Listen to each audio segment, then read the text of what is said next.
guys, you might remember a few days ago I did a day takeover on Instagram for the Instagram account Life with Ellie Girl. And I had a great conversation with my friend Anna from CP Life here on YouTube in regards to disability representation and how important it is and how it's an issue close to both my heart and Anna's heart. And how we both wish that we were more represented when we were younger, like some of these children have the opportunity to be now. And it was such a great conversation that I thought, why not upload it to YouTube as well? So let's hop right in to that conversation. I won't make you wait any longer. Let me know what you think in the comments down below. Going. Okay. Hi, guys. I haven't done an IGTV in so long, but hello, my name is Emily. I'm doing a takeover today. My name's Emily. I have spastic diplegia cerebral palsy, and I'm 23 years old. And I'm joined by my friend Anna, who runs the Instagram account called CP Life. What's your handle? _PP_life. Okay. So be sure to follow her. And today I just really wanted to have an open and honest conversation about disability representation and how important it is. So let's start off with a little bit of my story, and then Anna, feel free to interject when you feel necessary. Well, like I said, I'm 23, about to be 24 in a few days. And so I grew up in like the late 90s, early 2000s, and I really didn't see any sort of disability representation anywhere until I was in my teens, actually, and until I joined Instagram and until I started following accounts like Ellie's, the one I'm taking over today, and other sort of younger children that had CP, but I never saw someone who was my own age besides me. That is like until I met Anna and a few other people that I know, but I never knew anyone who was my age. Now that's not to say that there's not been representation in like American Girl dolls. I know that when I played with American Girl dolls, I had a wheelchair for them, but that was, you did too? Yeah, I did too.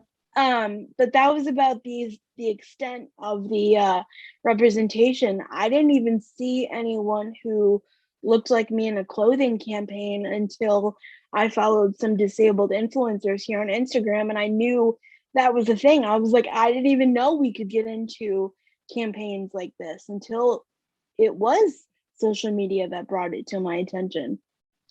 Yeah, I kind of to Emily. I went off to elementary for not being a senior person in Intrto. If you who don't know me, might be many of you, I am in a walker, and for my entire elementary career, I did not see anybody in a walker. I knew other disabilities, but nothing like a walker. In fact, because of that, I was the first person that advocated to have an elevator put in my elementary school. Believe it or not. Can you just say what your CP diagnosis is if you feel comfortable? Yeah, so I had to commander cerebral palsy, which means all four men are affected, primarily my right side though. And so I was the only one in a walker in elementary school, but once I got to middle school, there was only one person in a walker. One, that's it. And and then when I went to high school, there was no one in a walker. And so I really started to invest in the disabled community when I was 19 and with Matt Heavyweight. And I was running my brand, and I met this woman by the name of Misty Diaz, who had kind of been better, and run adaptive woman Facebook group. So that's when I started to get to know people with other disabilities like mine. And unfortunately, I think that Anna and I were robbed of something, and that is like just the technology piece.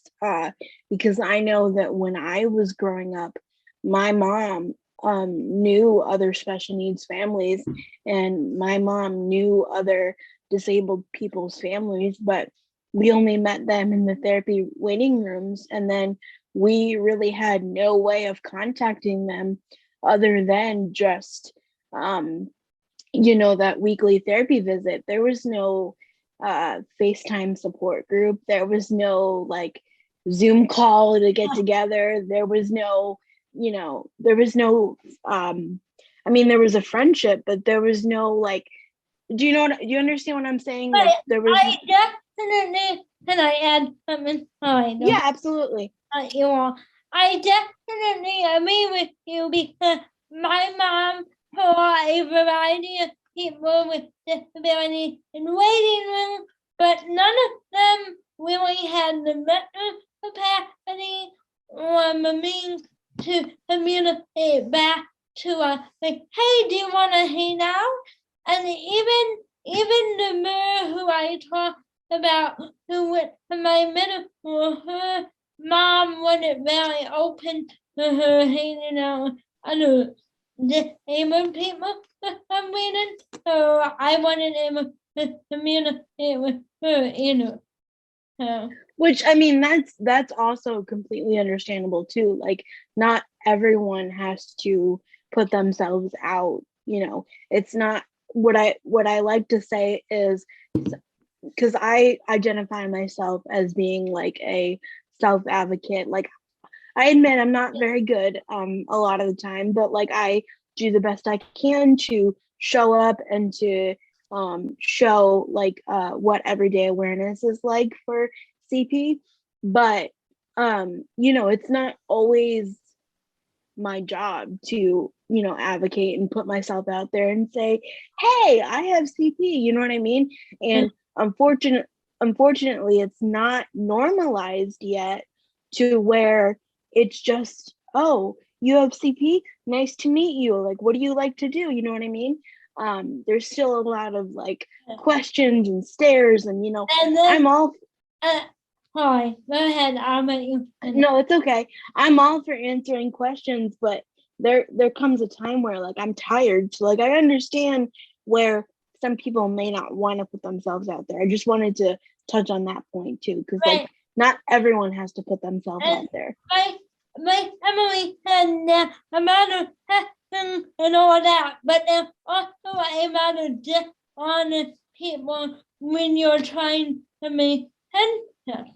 I mean, some people may take pity on you because Absolutely. you're disabled, and by doing that, they're like, "Oh yeah, I'll test her one time and never test her ever again." Right. Or bail on at the last minute. And honestly, I was talking about this earlier today on Ellie's stories, but I opened a question box and people were asking me, they're like, oh, well, I'm a caregiver for my best friend with CP, like what can I do? And honestly, I've found some of the best friendships to be caregiver and client friendships, or caregiver and friend friendships too. Like, whereas the I found some of those friendships to be the most genuine friendships I've ever had. Yeah, I agree, because whenever I'm 20, I don't know if I mentioned that, but I basically everyone I met my own age or 2 years older than me. And Right. I told them, hey, I have a party, you're gonna have to, or if you want to hang out with me, there are gonna be times where you're gonna have to help with nasty, unpleasant kind of things, and so they have health number one, and then member number two, and I think being honest about that with your health really does help build an incredible bond. Right. Honesty is the best policy. Right. And the last thing, because I want to keep this short and sweet for you guys today, because I've thrown a lot of information at you. And the last thing that I want to say is, honestly, my dream for disability representation is for whether it's, I would love to see it in TV because I watch, Netflix shows all the time. I just finished watching Heartland, and they had a bunch of disability representation on there. I'm watching Gilmore Girls for the 100th time currently. Whether it's TV, whether it's movies, whether it's print ads, whether it's magazine posters, but I don't know, do people buy magazines anymore? Whatever it is. I think they read them online. Yeah, maybe.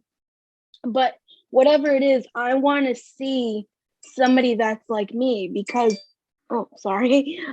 because that would have helped my heart so much. And that would have helped when I was younger. That would have helped when I was Ellie's age. That would have helped when I was younger, to see people like me and say, hey, that girl can wear a princess dress too. And she may have different looking slippers because she has to wear AFOs, or she has to wear, something, or she uses an assistive device to talk. I don't use one, but, I'm talking representation for everyone, because I know what it's like to feel like in a box and to be closed off like that. Me too. It is the most isolating feeling I would ever tell you, and I would not wish it on my worst enemy. So yes, my main focus is advocating for CP, but in reality, I have conversations with people with all types of disabilities. And I'm just looking to make the world,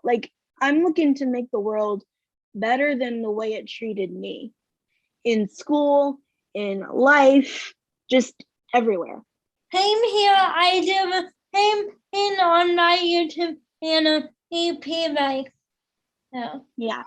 So thank you, Anna, for doing this with me. And I would love to have a conversation with you all down in the comments, because I think that's also what's really awesome is community and, sharing stories and not feeling so alone. So sound off in the comments down below, and we will talk to you later. Bye-bye. Bye. Okay. I'm putting it.